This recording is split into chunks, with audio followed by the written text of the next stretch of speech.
Willis, candidate for Columbia County Commission, District 2. I've participated in several Zoom sessions with organizations such as the Columbia County Chamber of Commerce and the Columbia County Republican Women's Group, but perhaps you haven't had an opportunity to dial into those sessions, so I thought an introductory video on my Facebook might be a good way for you to understand who I am, get to know me as an individual and as a candidate. So this video is a little bit of an introduction.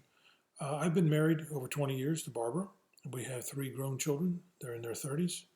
I know that's hard to believe because I don't look like I'm old enough to have children in their 30s. Yes, I do.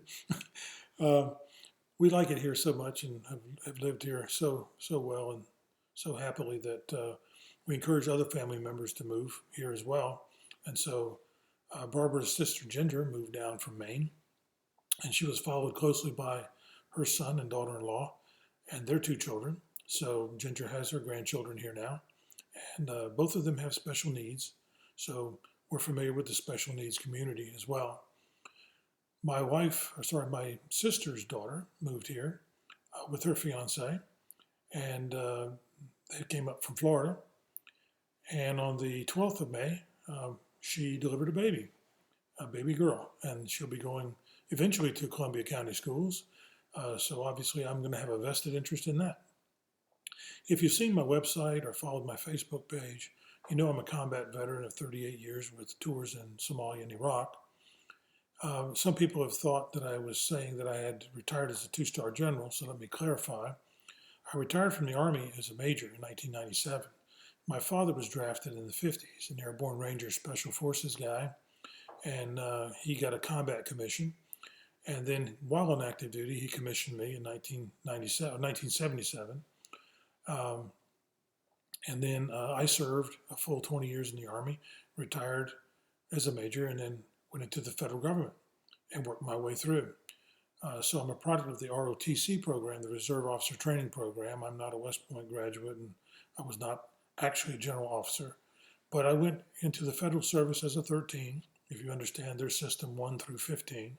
Started as a 13 and went through 14, 15, and then was lucky enough to be promoted into the Senior Executive Service, the SES Corps, and went through Tier 1 and Tier 2, and there are 3 tiers in that system. So I retired for the second time as a Tier 2 SES, which they call a flag officer in the civilian corps, the same as they call general officers flag officers.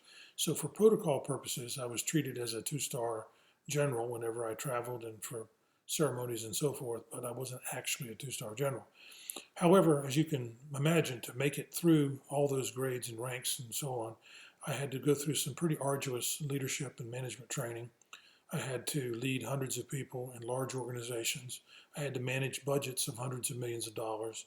And in fact, I had to brief Congress on those millions of dollars, committees such as the House Permanent Select Committee on Intelligence and the Senate Select Committee on Intelligence.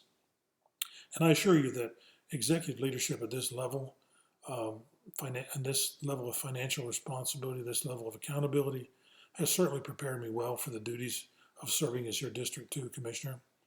And I don't have any big money accountable, so I'm only accountable to you, the voter, and I'm counting on the grassroots support of you, that voter, to vote me in. I'll be your voice, I'll fight for you, and I hope you'll vote for me on 9 June or sooner if possible. Thank you so much for your vote.